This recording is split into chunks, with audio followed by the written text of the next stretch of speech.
As I'm sure you're aware, the Seder is a very, very complex ritual meal.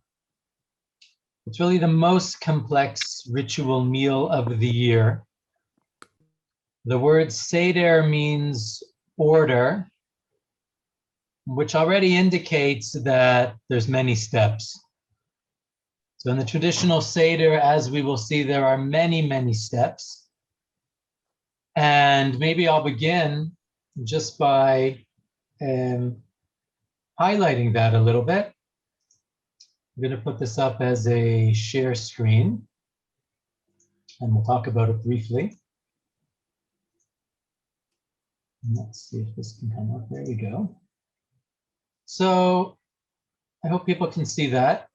Basically, what we have here is something that I pulled off the internet that summarizes the steps of the Seder.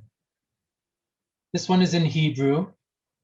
Next to each word is a picture of the step involved. And there are many. So these last four over here, we're just going to leave aside for now because they're not really steps as much as they are elements. But these are the steps. So there are 3, 6, 9, 12, officially 14 steps to the Seder, which is very involved. It's actually overwhelming. That's why this little chart has been created, so that as we make our way through and navigate the meal, we can, as it were, tick off the various elements that the Seder involves. This particular series of words has been set to music, various tunes, some of which you may be familiar with. And that helps us remember it, because when we have a long list of things, it's much easier to remember. And the memory Olympians will attest to this. It's much easier to remember when it is set to music. So maybe I'll begin just by singing through the steps. We're not going to explore each one. As we will discover, we're going to be focusing on one step out of this very significant list of 14. But as we're going to see, it's the central step. So if you know, sing along. If you don't, that's okay too. Kadesh urchatz karpas yachatz magid rachza motzi matzah maror korech shulchan orech Tzafun barech halel nirtzah. And of course, there are many other tunes. Many families have a traditional tune that they employ when singing through the steps. And in many Seders, this is really, as it were, the first step, just to kind of get oriented. What exactly will we be doing on this evening? So I want to point out, although we speak about sort of 14 discrete steps, there are a number of centerpieces that really take center stage at the Seder. And these are they. You've got, let me put on a draw here, 4 cups of wine. That's a big one. You have the eating of the matzah. Nothing like that first crunch, actually. You have the eating of the bitter herbs, the maror. And you have the telling of the story, Magid, or the Haggadah. At the time that the temple stood, the centerpiece of the Seder actually would have been this little lamb over here. Moshe had a little lamb called the Pesach sacrifice, Korban Pesach. But alas, there is no temple, so there is no Paschal sacrifice, and therefore this is a memory. It's a potent memory at the Seder, but it is a memory nonetheless. And the other elements, as it were, have taken over the experience of the Seder. So I want to begin by noting that some of the things here are, as it were, biblical commands. That's another way for really important. That's another word for really important. The biblical commands are two. Let me erase this and circle them in different colors. Okay. Just ignore that phone, sorry. The biblical commands basically are two. One is the magid, the telling of the story. And the second is the eating of the matzah. Those, as it were, are mandated in the biblical text, and to this day are regarded as being deoraita, or biblically mandated. On the other hand, we have two other things which are rabbinic in origin, and that is the eating of the bitter herbs and the 4 cups. So the rabbis invented 4 cups of wine for this ritual meal. Back in the day, had the Paschal sacrifice been eaten, it would have been eaten with bitter herbs and matzah, and both of these would have been, quote unquote, deoraita, biblically mandated.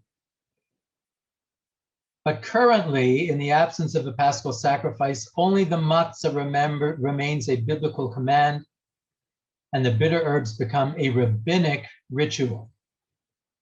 So to make a long story short, we've got 4 fundamental ritual activities, 2 of them biblically mandated, and 2 of them rabbinic.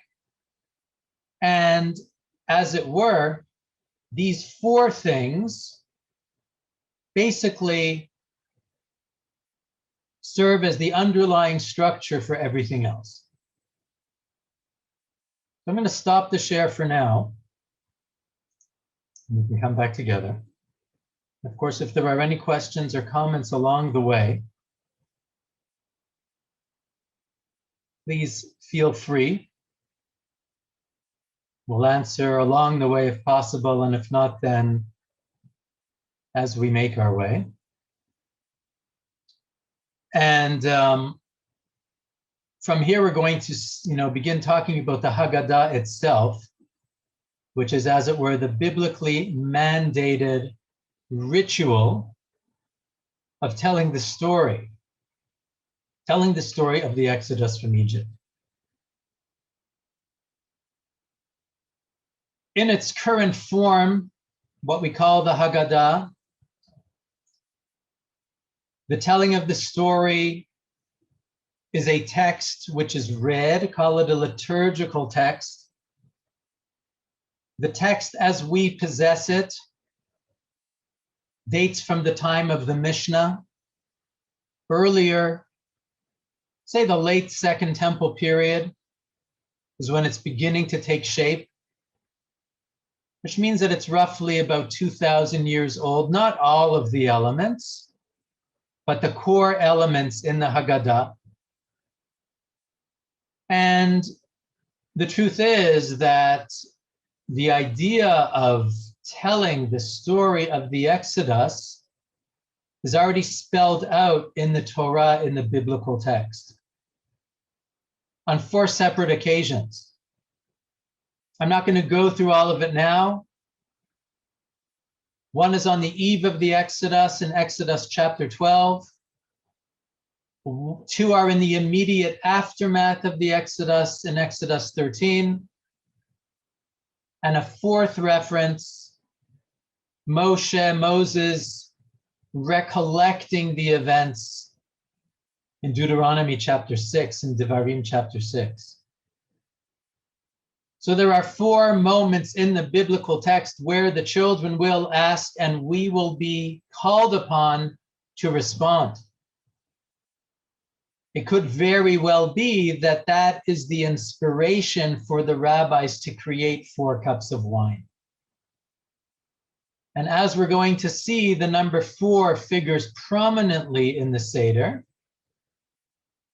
There are the 4 children and the 4 questions and the 4 cups.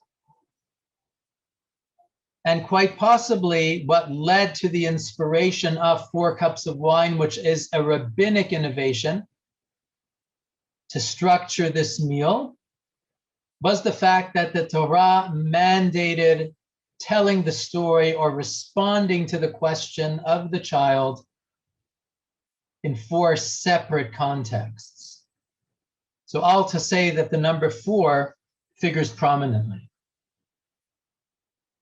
In many ways, it is these 4 cups which will actually dictate the breakdown of the Seder into larger units. Our first cup is Kiddush, like we would make on any Friday night or any Erev, any Yom Tov. That's the first of the 4 cups. The second cup is the cup associated with the telling of the story, the Magid. The third cup is associated with the Birkat HaMazon, the grace after the meal.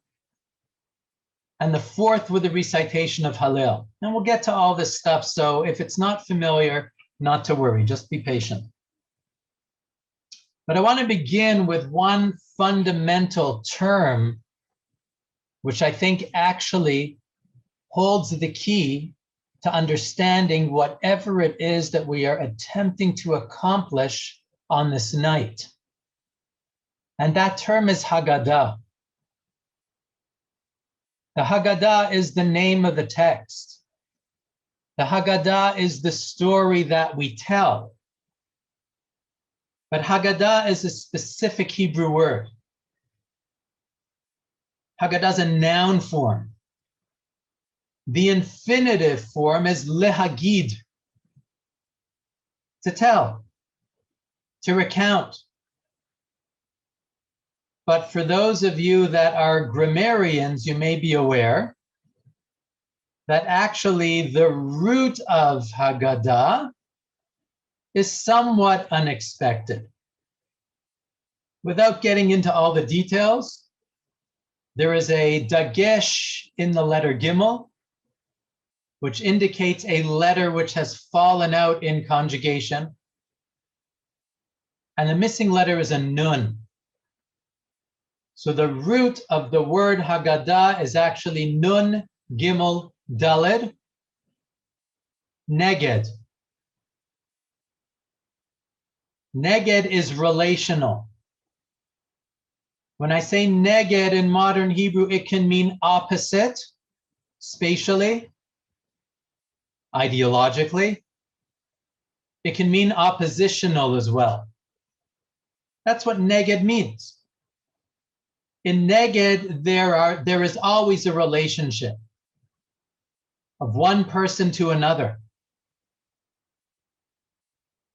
Why is this telling referred to as Haggadah and not as Sipur, which is how we say story in Hebrew? The difference between the two is critical. In Sipur, I tell,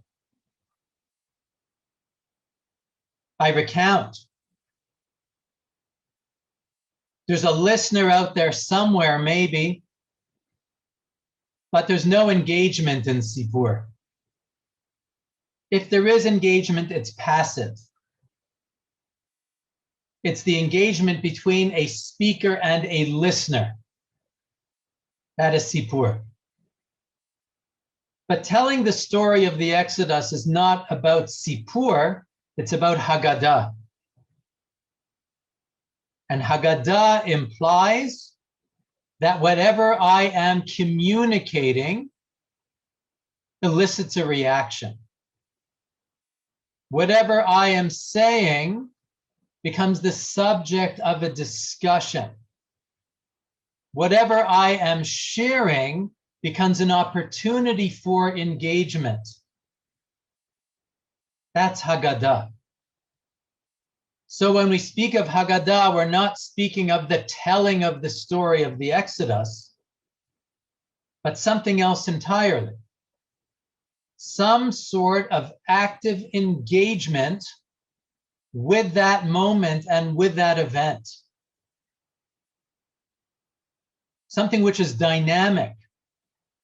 Something which is about give and take and discussion. Something which incorporates questions and answers. And all of the dynamic that is created by that sort of an engagement. Ultimately, what we're trying to achieve at the Seder is not to tell the story, but it's to engage with the story. It's to see ourselves in the story. It's to involve others in the story.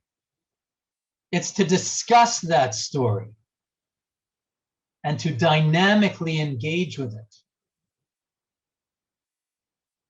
That may involve something oppositional, but it certainly involves something dynamic. That is the difference between Sipur and Haggadah. So what we are trying to do, ironically, because now, as it were, it's almost been calcified into a text for many of us, but what we're actually trying to do is to create something alive, something engaging, something energizing, something demanding, something that invites a response. That's Haggadah. And sort of with that core idea in mind, we're going to consider the structure of this text, how it was created, and what objectives were behind its creation in terms of engaging with the story. So without further ado, I'm going to put up a share screen of the Haggadah. If I can find it, that is. Hold on a second, there we are. Okay, it's actually source sheets I think you received, I hope so. Not sure, did people get these? I don't know if they were sent out ahead of time or not. So what I've done, and since this is an electronic source sheet, I just went like crazy with, how many pages I included. Who cares? It's all electronic. I don't have to feel guilty about wasting paper. So there's a lot of sheets here. But basically all I have done is copied the Haggadah and that particular part of the Haggadah which speaks to the story. So I left everything else out. I left the Kiddush out. I left the blessing after the meals out. I left the Hallel out. I left the beautiful songs at the end out. It's all out. The only thing I've included is the retelling of the story as it appears in the Haggadah. Because that's the centerpiece of the evening. To go back to the Mishnah, this is perhaps one of the earliest versions of the story. The Mishnah in Tractate Psachim. I didn't translate it, so I'm just going to read through a part of it. Mazgulo kos sheni, they pour the second cup. And here the child asks, the Mishnah says. If the child is not sufficiently learned to ask, so his parent teaches him. And these are the questions that are asked. Ma nishtana halayla hazeh mikol haleilot? How is this night different from all the other nights? And there are 4 questions which are gone through. Much as we have in our version, except in the Mishnah version, one of the questions concerns the Paschal sacrifice, which obviously is no longer part of the Seder meal. So that question has been changed in our version from a question about how the Paschal sacrifice is prepared to a question about reclining. So this is not part of the Haggadah, but this is the Haggadah, so to speak, the earliest version of it. And here is how our Haggadah begins. This is the bread of affliction that our ancestors ate in the land of Egypt. Halach ma'anya. Whoever is hungry, let him come and eat. Whoever is in need, let him come and conduct the Seder of Passover. This year we are here, next year in the land of Israel. This year we are slaves. Next year we will be free people. This is the introduction to everything, really. So the matzah is introduced and what it stands for, the bread of affliction. Everyone is invited to participate and to take part in the Seder. And then there is the aspiration, the situation this year, the hopes for next year. Call it COVID, post-COVID, if you will. This year we are here, next year in the land of Israel. This year we are slaves, next year we will be free people. So there's something aspirational in this telling. Or to put it differently, we're going to discover this is not a story about the past. It is, but it's also a story about the future. It's also an aspiration for the future. Whatever it is that the past can teach us is understood to be something that can guide us, propel us, as it were, inspire us for the future as well. Which we recite. Now, there are 2 verses that we recite in 2 different prayers. Is that a question? No, I just had to mute someone. Sorry, Michael. Okay, no problem. All right, so here we are. And I have broken it down. I've broken down the Haggadah, not coincidentally, into 4 sections. This is the first section, which we already saw noted in the Mishnah. All right, for any of you on the podcast who are the youngest in your family, as I was, you should know this well. Okay, some of you may have, done it in English or in Hebrew.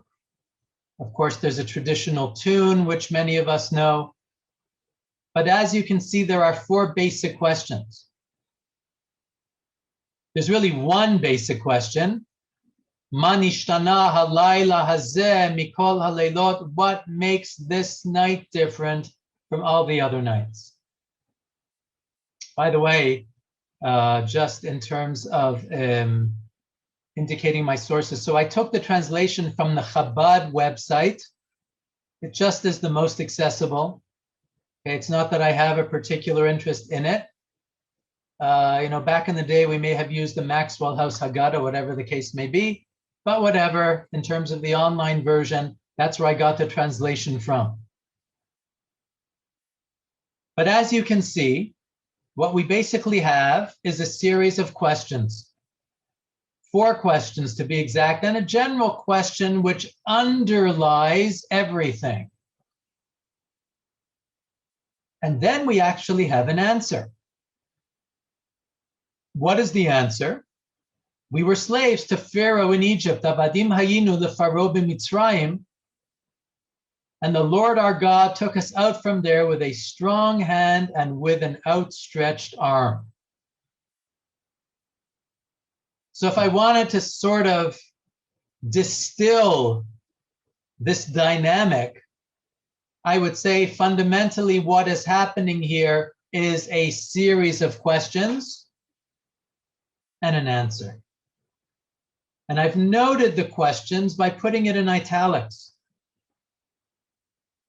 So the italics are the question, what is different about this night? And the answer is bolded, this night God took us out from Egypt. But note, of course, that the dynamic is a dynamic of questions and answers. As I pointed out, that's the essence of Haggadah. Haggadah's conversation, Haggadah's discussion, Haggadah is pushback, Haggadah is coming together and engaging. That's Haggadah. So we ask a question and we provide an answer.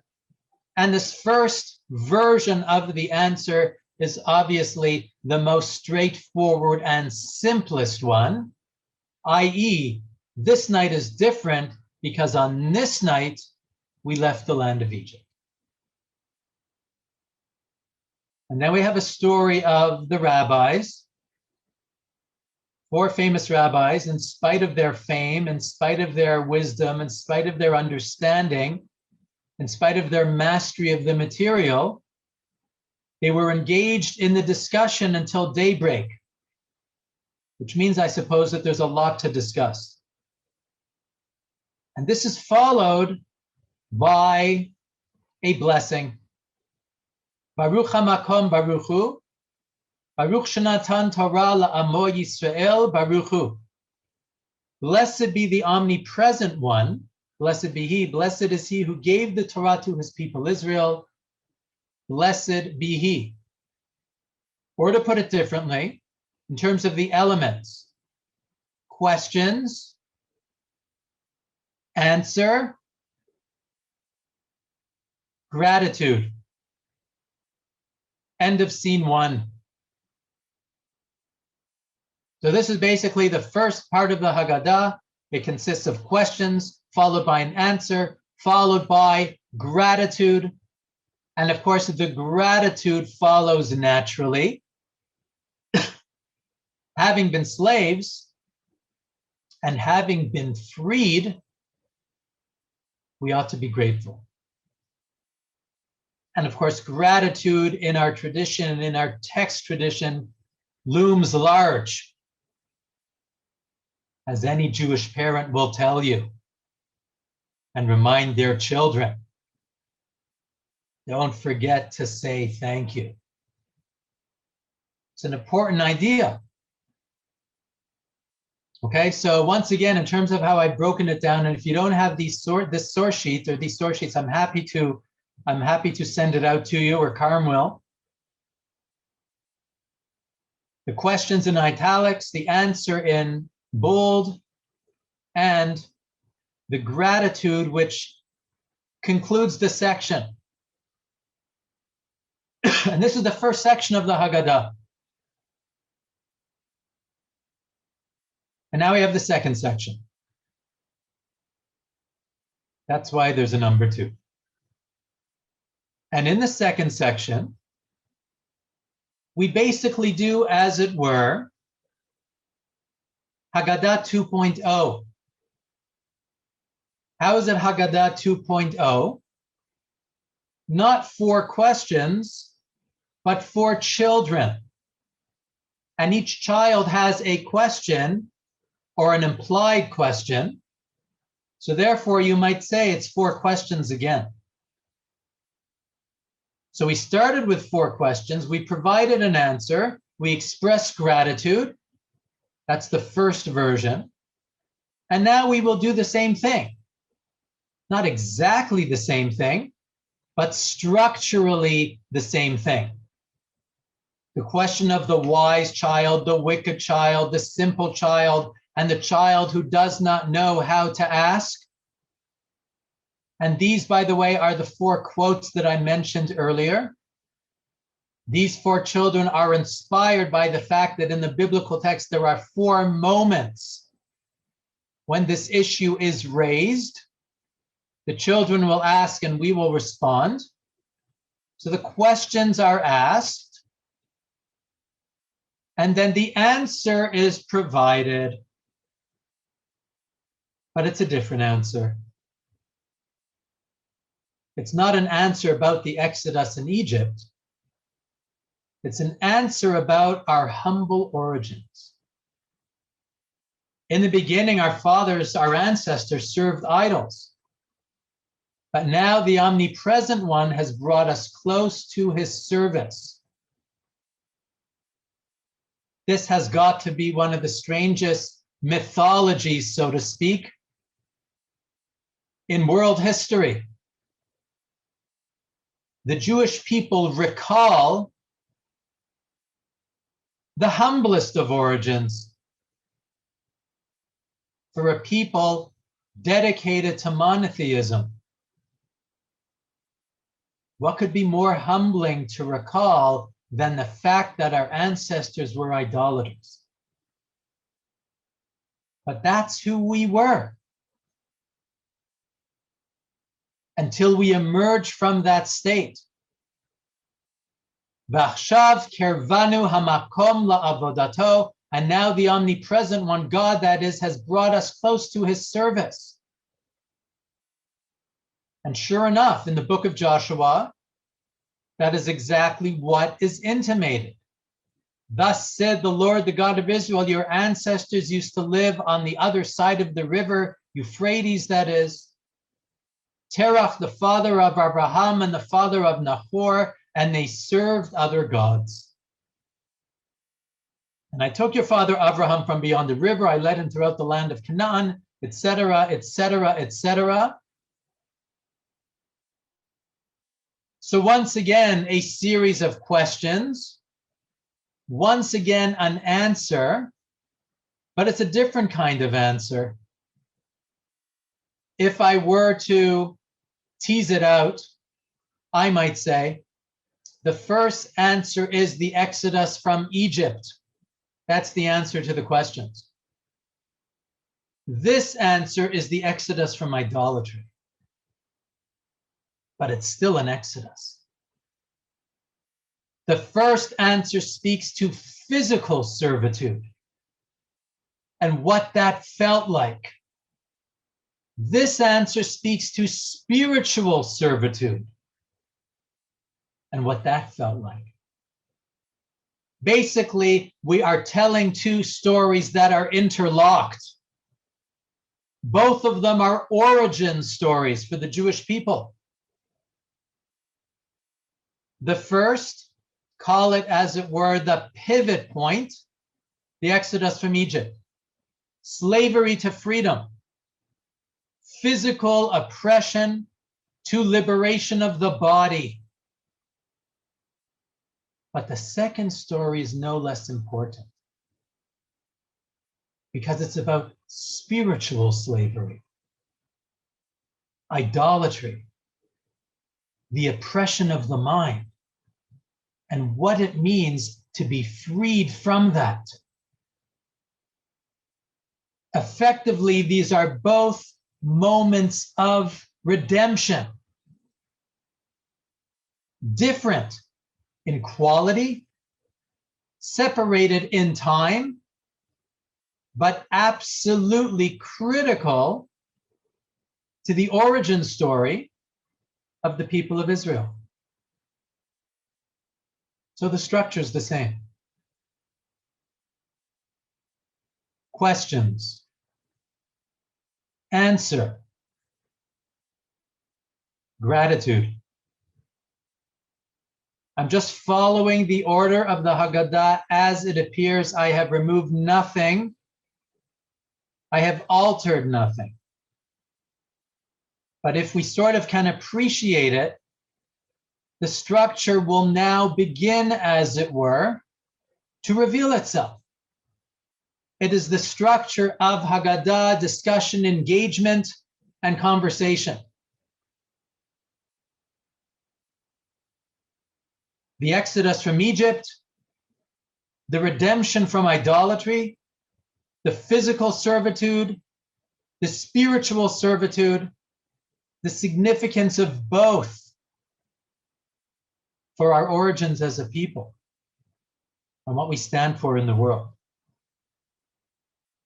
So the questions precipitate it, the answers respond, and having appreciated the journey, engaged, and successfully navigated, there's a moment of reflection called gratitude. Blessed is he who keeps his promise to Israel, blessed is he. In fact, these two stories, the story of the Exodus from Egypt, the story of our ancestors being idolaters, is drawn directly out of the Talmudic discussion on the Mishnah that we started with. There is a Talmudic debate. The Mishnah asked us to begin the story with our humble beginnings and to conclude it with an expression of praise. And two Talmudic sages, Rav and Shmuel, debate what is that story of our humble origins? Is it the story of the Exodus from Egypt and being slaves? Is it the story of the Exodus from idolatry and being a different kind of slave? And so we've incorporated both in the Haggadah deliberately, each one separate and discrete. Two tellings, as it were, one after the other, that follow the same protocol: questions, answer, gratitude. So far, so good. You might say that what we have been talking about up until now is in the past. And it is. The Exodus happened over 3,000 years ago. Abraham and Sarah left their homeland almost 4,000 years ago. These are ancient events. Obviously, the challenge of the Seder night is to consider how these ancient stories inform Jewish history and our own experience to this day. And that's the third part of the Haggadah, the third part of the telling of the story. This is what has stood by our ancestors and us, for not just one alone has risen against us to destroy us, but in every generation they rise against us to destroy us. The Holy One, blessed be he, saves us from their hand. This ultimately will become a comedy routine, as you know. They tried to destroy us. We were saved. Let's eat. Right? That's kind of like the distilled comedy version. But it's a deadly serious issue, which is to say, the Seder is not about the past. It's also about the present. And this is where we move in the journey of the Seder from reflecting upon the past to considering the sweep of Jewish history until this very day. So the third section is an invitation to consider how these events continue to play themselves out, sometimes literally and sometimes figuratively. I'm going to skip to the English here. And this third section, which is the most developed, is drawn directly out of the Rabbinic Midrash, where the Rabbinic Midrash is an examination of a series of verses in the book of Devarim, in the book of Deuteronomy. I want to put those verses up for 1 second.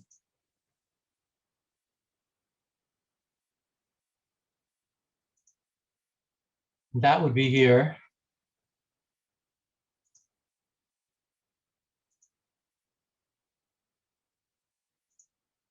I'm using Safaria for this one. Deuteronomy chapter 26 refers to a ritual called the bringing of the first fruits, the bikurim.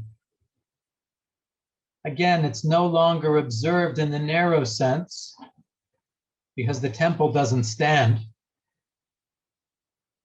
In some kibbutzim in Israel today, there is something like this observed, in which agricultural kibbutzim will do a presentation of the first fruits.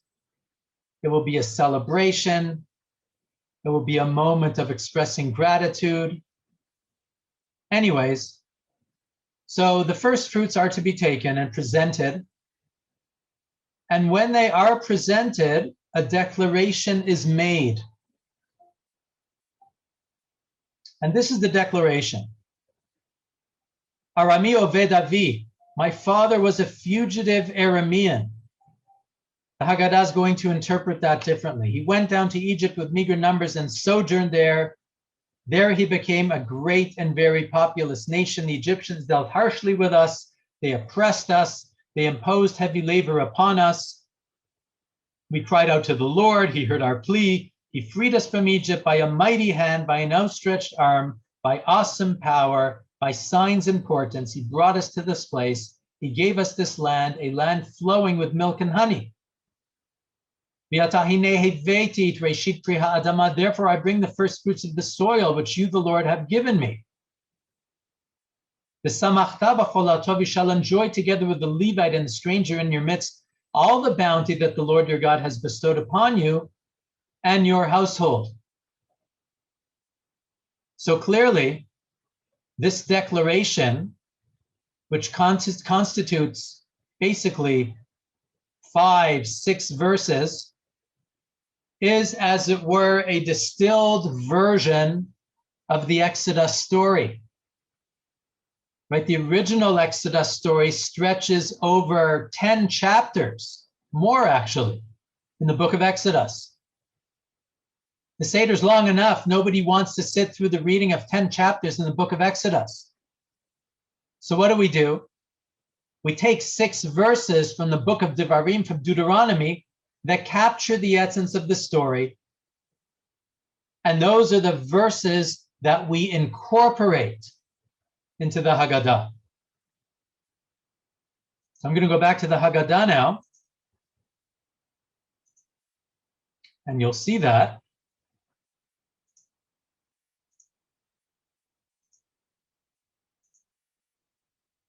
Except that here,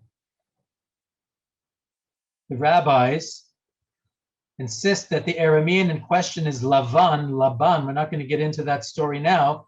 But basically what we do is we quote each one of these verses, and then it is expanded upon. It's expanded upon primarily with verses from Exodus. Each one of the verses that occurs in Deuteronomy, I've placed in bold and in a larger font. An Aramean wished to destroy my father. He went down to Egypt. The Egyptians treated us badly. They made us suffer. They put hard work upon us. We cried out to the Lord, the God of our fathers. The Lord took us out of Egypt with a strong hand. And that's an opportunity, of course, to mention the 10 plagues as well, and an expansion of that. And then we conclude this piece with Dayenu. It would have been enough. Okay, so basically what happens in this third section is a variation of what happened in the first 2 sections. The first 2 sections, question, answer, gratitude. This section, expanded answer, expanded gratitude. But of course, there's something else which is terribly profound about drawing verses from the book of Deuteronomy in order to recall the events of the Exodus. And that's the following. Officially, Deuteronomy is a memory of events that happened in the past. Deuteronomy is recalling the Exodus to the new generation that did not necessarily experience it. Deuteronomy is composed, without getting into all the discussion, academic or otherwise right now, just at face value, Deuteronomy is composed 40 years after the events of the Exodus, which means that whoever actually lived through the Exodus may no longer be alive. When these events are now recalled and recounted in Deuteronomy. Or to put it differently, this is the first time in Jewish history that the Exodus is commemorated as a memory that has to be transmitted forward. And that, by the way, is the essence of our challenge on Seder night. How do we remember that which we did not experience? How do we transmit that which we were not there for? And there are many answers to that. We make it relevant, we make it contemporary, all of that is true. But that's, as it were, the challenge which is being explored in this third section of the Haggadah. So whereas the first two sections were about memory, Exodus from Egypt, Exodus from idolatry, our humble origins, this section is about considering the rest of Jewish history and how those stories will be transmitted forward and what role we will play in transmitting them. And with that, the third section concludes. And now the final section, really, of this Magid, of this telling of the story. I've labeled it number 4.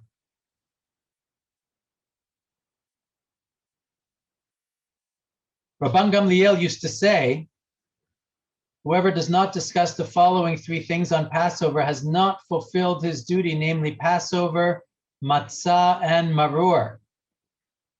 Passover. For what reason did they do so? Because the omnipresent passed over our fathers, our ancestors' houses.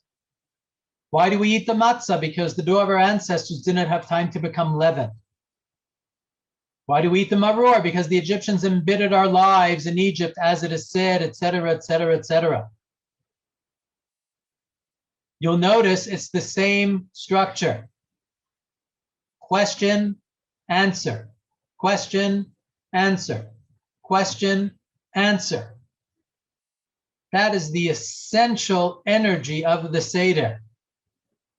Questions and answers, discussions and engagements. But Rabban Gamliel, who is a Mishnaic sage, has reduced it to its absolute bare minimum. If there are only 3 things that we could focus on, 3 things that we could recall, what would they be?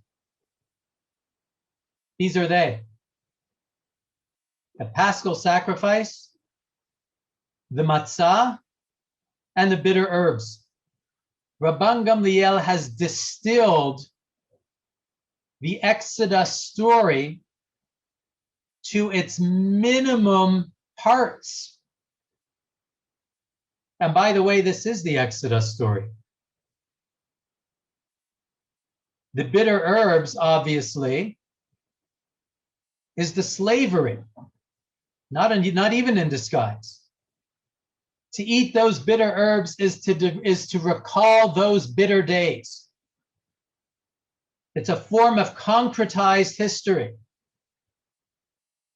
I remember that event, but it's not simply a conceptual, abstract, intellectual exercise. I taste it. And in that tasting, I remember with greater fervor But the bitter herbs, as it were, is the past. The Passover sacrifice is the moment of redemption. Again, we no longer have this ritual in the absence of the temple. So it's just a memory. But it is not possible to have a Seder meal without recalling what would have been the centerpiece in biblical and temple times. The Passover sacrifice was the moment of redemption. As the firstborn are struck down and the Israelites are spared, and that transition begins between slavery and what awaits. And the matzah is the exodus from Egypt. The inspiration for the matzah is the dough that did not have time to rise because the people left Egypt in haste. And the matzah industry was born. Essentially, Rabban Gamliel is indicating if you want to reduce the story to its most basic elements, call it the past, the present, and that pivot point as we move from one to the other, that is Pesach, Matzah, Umarur. Pesach, the moment of redemption. Matzah, the leaving of the land of Egypt. Marur, the slavery that we left behind. So as it were, this is a fourth telling. Our first telling, Nishtana. We were slaves to Pharaoh in Egypt. Thank you, God, for extricating us. Our second telling, the 4 children and their question. We were slaves to idolatry. Thank you, God, for redeeming us. The third telling, the verses in Deuteronomy, with the fundamental question being asked, how do we commemorate that which we did not experience? And the answer, by the way, is make it real. Make it relevant. Make it concrete. And the fourth version, the fourth telling, Rabban Gamliel, reductionism, the distilled idea, the Pesach, the Matzah, and the Maror is the essence of the Seder, the essence of the story. Question, answer, question, answer, question, answer. A call to us as participants to move beyond the past and make this relevant and meaningful for the present and for the future. And then an extended version of praise, including the beginning of the Hallel, chapters in the book of Psalms, 114 and 115. All of that concluded with a blessing, the drinking of the second cup, and the conclusion of the Magid. So in essence, what we saw this evening is that part of the Seder which speaks to the story, but appreciating how that story is constructed, how that story is ordered, how that story ultimately consists of 4 parts, just as we have 4 children and 4 questions and 4 cups of wine. And that's an easy way, as it were, to draw the material together. And so Magid concludes with the drinking of the wine, the second cup. And the Seder continues with the next step, the preparations for eating the matzah, the ritual food of the evening. I'm going to stop share for now and sort of invite anyone who has questions or comments to speak up.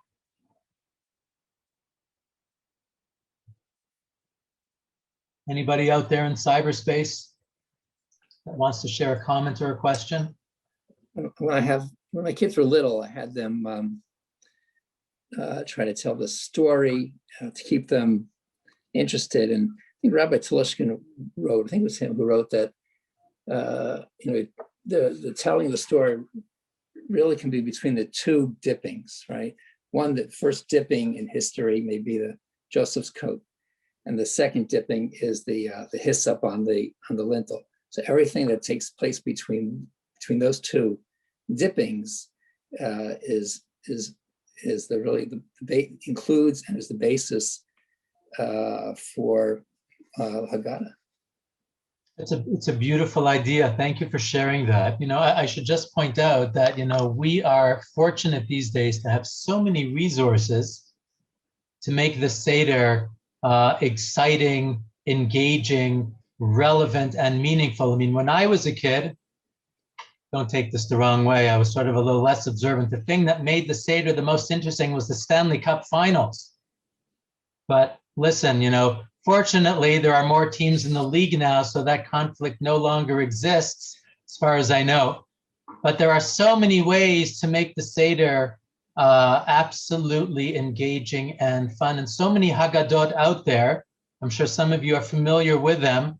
And if you want some tips, then just contact me. I'm happy to pass on a few possibilities that you may want to consider that are worthwhile.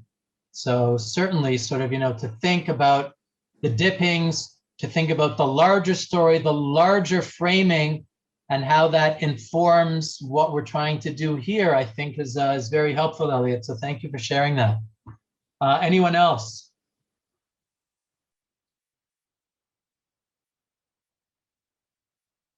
Toby, come on, you have to have a question or a comment. I'm counting on you. I'm joking. Toby was in my Chumash class earlier in the semester. She always had such wonderful questions.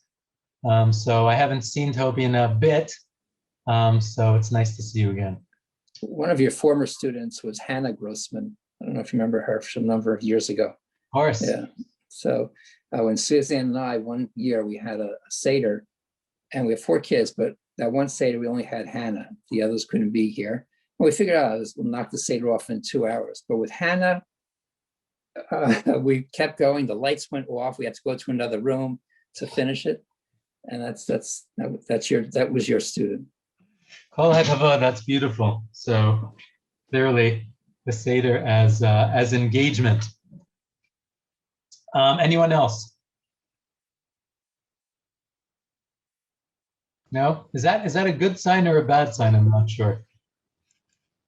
Good sign, okay. It's wonderful. Jessica. Michael, I have a question. Yes, please, Laura. Good to see you. You too. I'm thinking about, so you said that Maror is the symbol of our slavery. Pesach is the symbol of our redemption.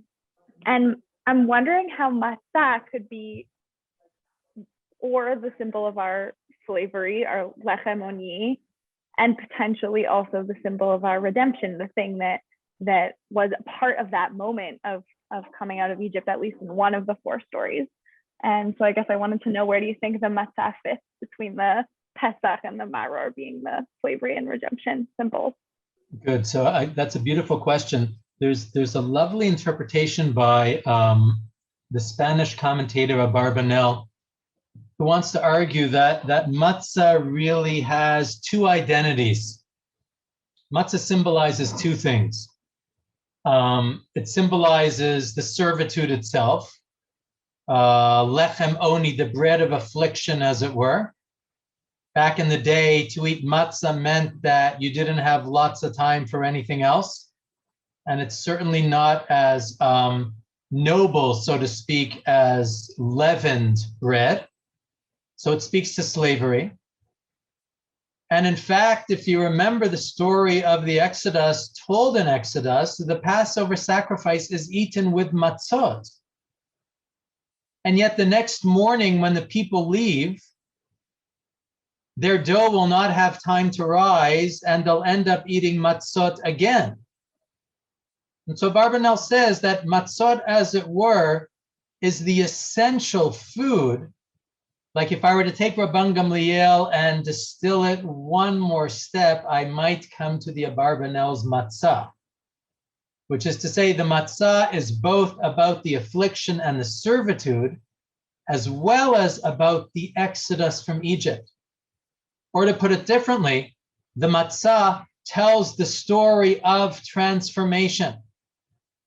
It looks the same in both situations, but it's been transformed from servitude to freedom, from slavery to redemption.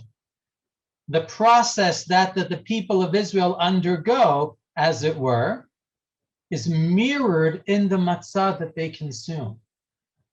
So Rabban Gamliel seems to be presenting matzah as exodus, leaving, but that's only one side of matzah. The other side of matzah is the servitude itself. I guess he figured I covered the bases with a bitter herb, so I don't have to sort of make the matzah do that extra work.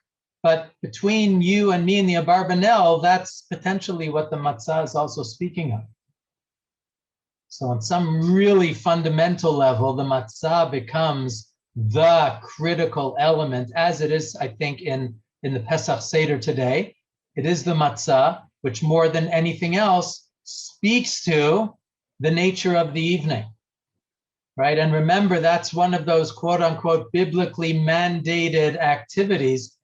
There are no remaining biblically mandated consumptions of food except for matzah. That's it. There are no sacrifices. There is no tithes and the rest of it. All of that disappears with the destruction of the temple. So this is what remains of a ritual food which is biblically mandated. It means it looms large, I suppose, in our culinary tradition, so to speak. And therefore the matzah, I suppose, can carry the weight of the story because it has within it the potential for telling the entire story. That's the Abarbanel's theory.